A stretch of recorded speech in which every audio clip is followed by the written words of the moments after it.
Hello, hockey fans. My name is David.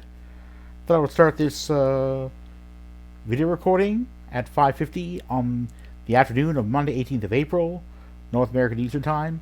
It's snowing outside in the city of Toronto, where I live. There's snow on the ground. It's a reminder that winter is still here. I have yet to own a motor vehicle, but probably if I do, probably going to do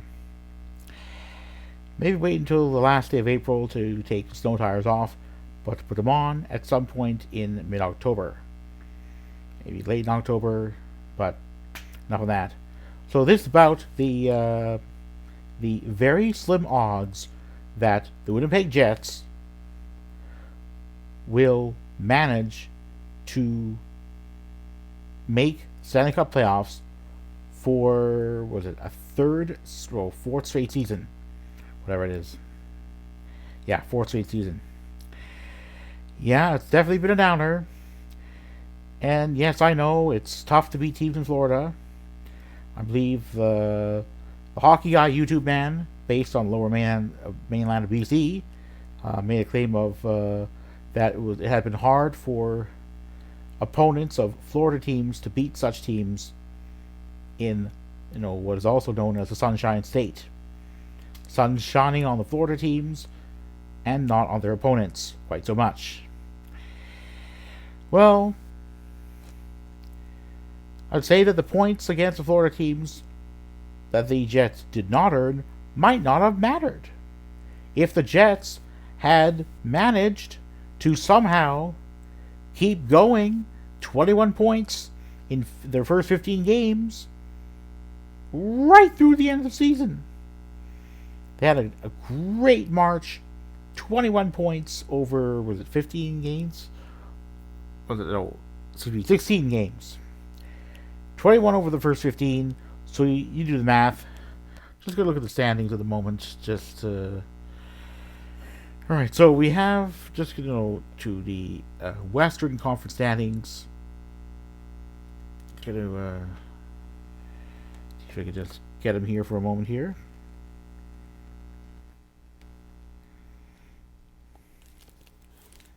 You look at the Jets. Alright, just going to turn off the light here, a little bit here. So look at the Jets at there. Let's take a look there. I'm just going to turn that tablet around. Oh, oops. Yeah, turn it around here. So what I would do is look at the. Alright. Alright. So I just presented standings. So 81 points over 76 games. So we have 42 points earned in the one cluster of 21 in the first 15. And the 16 the Jets played in March, they earned 21 as well. So that's 42 points over 31 games. Incredible, isn't it? Over 42 and 31. 39 in 45 they've earned outside of those bands. 39 points in the 45 games outside of those clusters of good points that they got. And that's where the Jets are. 81 points over 76 games. So an average of, what's it here? 0.533 point percentage. So 53.3 points percentage. Alright, so let's see here. Have 1 point.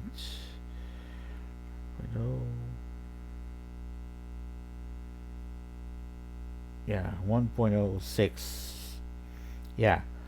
An average of 1.07 points per game, rounded to the nearest hundredth of a point per game. That's how badly the Jets are doing. So the Canucks have 84 points over 75 games, so that's average points per game of 1.12. So yes, it's it's going to be difficult to it's not going to be easy to get third spot in the Pacific Division, but it is doable. Canuck Clay, whose real name is Clay Emu, claimed in a video that he released on Sunday, early Monday, North American Eastern Time, that the Canucks would have a chance of overtaking at least one of the Golden Knights and Kings for third spot in the Pacific Division. I don't know how that's going to happen. It's very remote, because basically the Canucks have to overtake both of those teams. So that was a live stream. Those live streams typically at least an hour long each. Then there's another video we put up on his channel released hours ago about how the Canucks were not likely. The Canucks were, or that the Canucks were going to have to win their upcoming home game against the Dallas Stars. So what does that leave for the Jets? Well, the Jets are going to have to obviously overtake, or at least two of the Canucks and Golden Knights to get into third in the wild card race. How likely is that going to happen?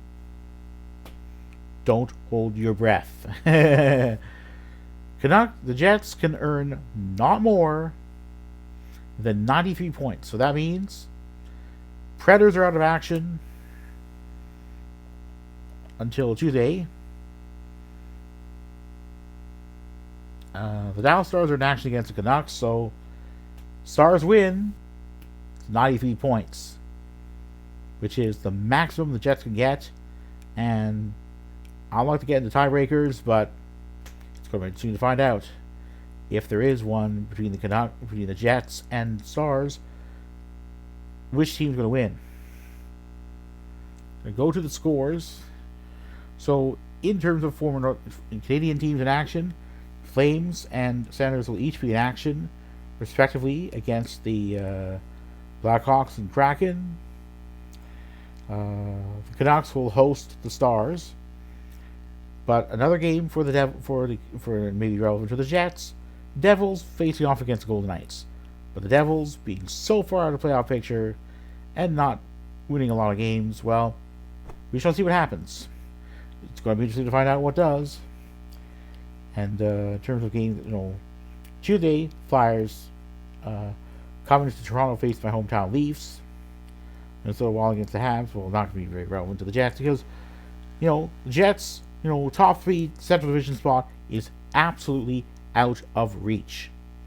So, Jets will be flying into Broadway to face the local Rangers squad Tuesday. So, should be entertainment. And the Rangers don't have much to play for. Well, maybe other than top spot in the Metro Division, but it's going to be rather important for the Jets. As slim as their playoff odds are, the Flames will be rolling to Northern Tennessee to play the local Predators squad. Yeah, well, Predators win that game, or, Jets could be in trouble. But again,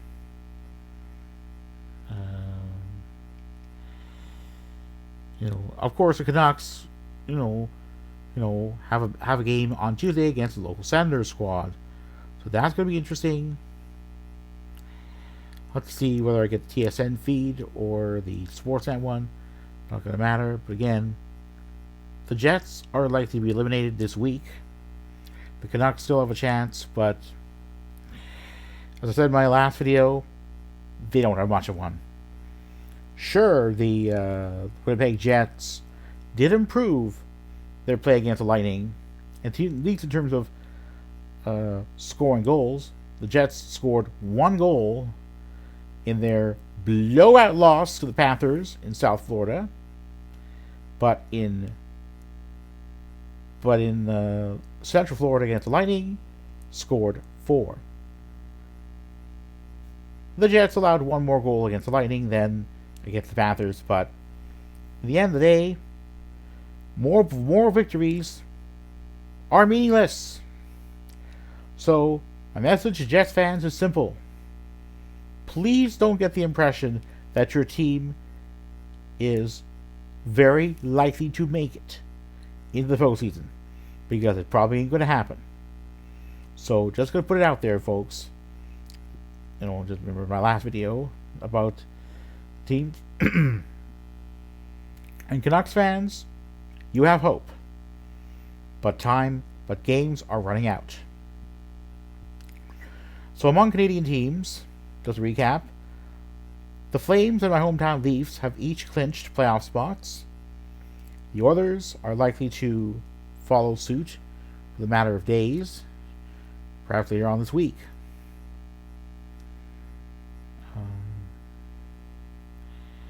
Although, at this point, the Oilers are... There don't seem to be any games with the Oilers here. Or are there? Nope. Oh, the Oilers against the Dallas Stars on Wednesday. So it'll be Oilers hosting Stars. And that'll be the only game to feature a former North Division team. And, yeah. It's going to be interesting to find out what happens. But, yeah. So it looks like it'll be the Oilers joining the Leafs and Flames. But let's see here. With the Canucks, the most likely team that's outside the playoff picture to get into it. Or that's below the playoff line to get over that line. And the Jets are pretty much out. They're probably going to be eliminated this week. The Habs were eliminated last month. The first team in the NHL to be eliminated from any possibility of seeing postseason action, although the Habs were out of it by the end of November and never really recovered from a horrible start. There are all sorts of changes, and we'll see what happens next season, whether the Habs will compete for a playoff spot again, but it's hard to know what will happen. Senators were eliminated a bit under 2 weeks ago, but I figured the Sens were just so far out of the playoff picture in the Eastern Conference that they probably weren't going to make it. I could figure it out by December at the latest that they weren't going to go anywhere, at least not far. So, yeah, among Canadian teams, at one point this season, it looked like there would be no Western Conference team to make it in the postseason, to make it into a postseason spot. And that was going to be for the first time since 2016. 2014, no Western Conference Canadian team made it. 2016, no Eastern Conference team made it either. On the other hand, it would have been, the third season in recent memory during which a Western Conference team was not going to make it in 2022. Flames had struggled. The others were out as well, but now we're going to have playoff action out west because, hey, that's good. After all, my hometown Leafs may or may not get into a conference semifinal. I believe that early on Monday on TSN 1050 Radio's morning show, First Up 1050, that Jeff O'Neill, co-host of a late afternoon show on the same radio network, Overdrive 1050, claimed that the Leafs might get past the first round, but there was cautious optimism. Well, I agree. There is for the Leafs, because who knows what could happen. I'm hoping the Leafs can get through, but I'm going to root for those other Canadian teams because we know what happened with the Leafs in the past. Have the Leafs built a team that can compete in the postseason? It's hard to know, but whatever the case is, however it happens, I'll always be a Leafs fan. And whatever happens. It's not going to be the end of the world if the Leafs lose, but I believe there'll be major pressure for changes to be made to the Leafs if they fail once again to win a playoff round. They haven't won a playoff round since the 2004 Stanley Cup playoffs. Anyway, go Leafs go.